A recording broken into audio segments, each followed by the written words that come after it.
Hello to the people of Trinity Cathedral. Welcome from wherever you might be joining us. My name is BJ Owens. I'm the Dean of Trinity. In just a few weeks, on September 13th, we will hold elections for vestry, for Cathedral Council, and for our nominating committee. The elections are actually ongoing, and you folks who can vote either by sending a ballot in the mail, or you can drop it off at the church on September 13th when we're hopefully worshiping outside. Weather permitting, we've scheduled that as a day where we can gather outside. It's a time for us not only to think about what our leadership will look like in the years to come, but as we send out ballots, it's actually a moment to reflect on what it means to belong to a church, what it means to belong to an Episcopal church, and how we understand membership. Now, membership, in terms of simply being able to check a box and say that I am institutionally a member of that church or this church, that there's not a lot of spirit in that. That's not terribly exciting. But it becomes important when you start following the polity of the Episcopal Church and how we understand leadership and how our elected leadership connects canonically to leadership throughout the diocese and the Episcopal Church throughout our country. So it becomes important about raising that question in terms of what does that mean and how are we here together? It's where, to me, it becomes exciting is understanding that our church has actually changed how it understands membership in the last 40 years or so. And this part of this came from the late 70s when our Book of Common Prayer was revised, and we took a closer look at what it meant to be a part of any church. And the conclusion then was this, that membership was not so much rooted in being a card-carrying member of this particular church in this particular location, though that has its place, but rather membership is primarily understood through our baptism. And even at the cathedral and in the Episcopal Church in general, our membership in an individual church is less significant and less important than our membership in the universal body of Christ. And that's what comes through our baptism. It actually says that in our canons. We are, first and foremost, members in the body of Christ, and we understand a kinship with people of all denominations all over the world. And so that primarily is what it means to be a member of the church. And at the cathedral, we really take that seriously. We understand that we are an Episcopal church, and that is an important charism of who we are, and that wider connection is vital. But there's a much wider Christian story that we're connected to. How does one become a member, though? What does that mean once we start looking down at the individual congregation? And that's when we talk about pastoral care and pastoral responsibility.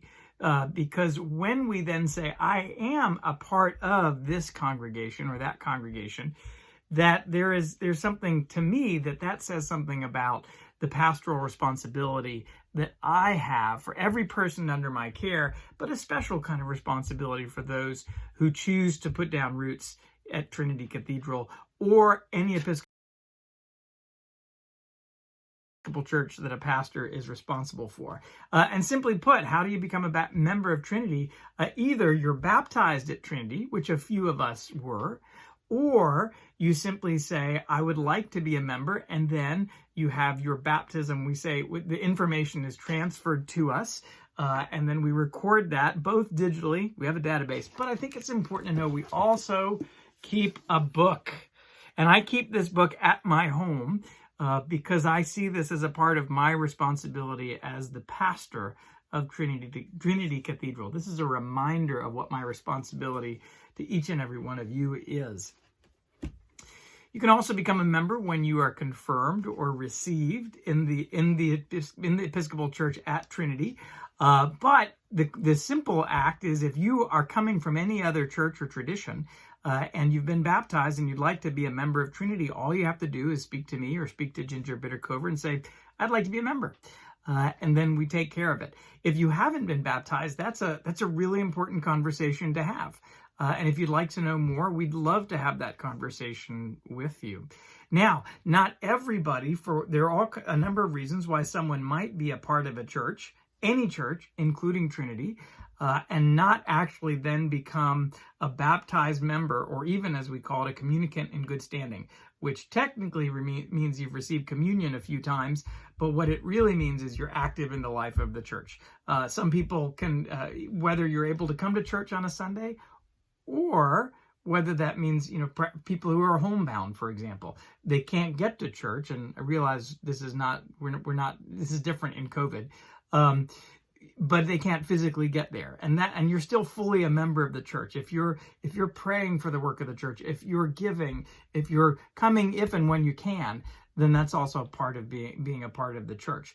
But there are often reasons why someone might not be a member of Trinity, so to speak, but are still a full participant in the life of the wider church, and profoundly active in the life of Trinity. For an example, that's me too, and my wife. By our canons, our rules, we are not able to be members of Trinity. We're more accountable to the wider diocese.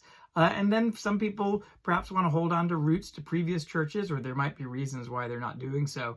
And that's fine too. We really do broadly understand a sense of how we're all actively together in the church.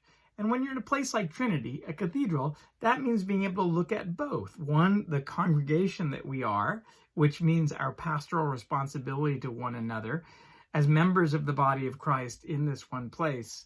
And then we can widen that aperture and say, what does it mean to be the cathedral, with all of these wonderful connections throughout our diocese, throughout our city, throughout our community, that go beyond what it means to have just that congregational identity. So there, a lesson on polity that you probably weren't expecting. I get excited about this. I would be willing to guess many people don't.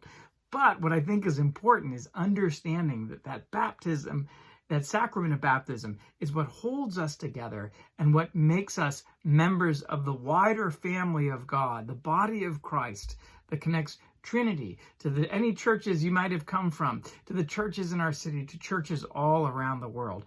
I think it's a beautiful and wonderful wider identity that we're invited to draw farther and farther into as a part of our faith journey.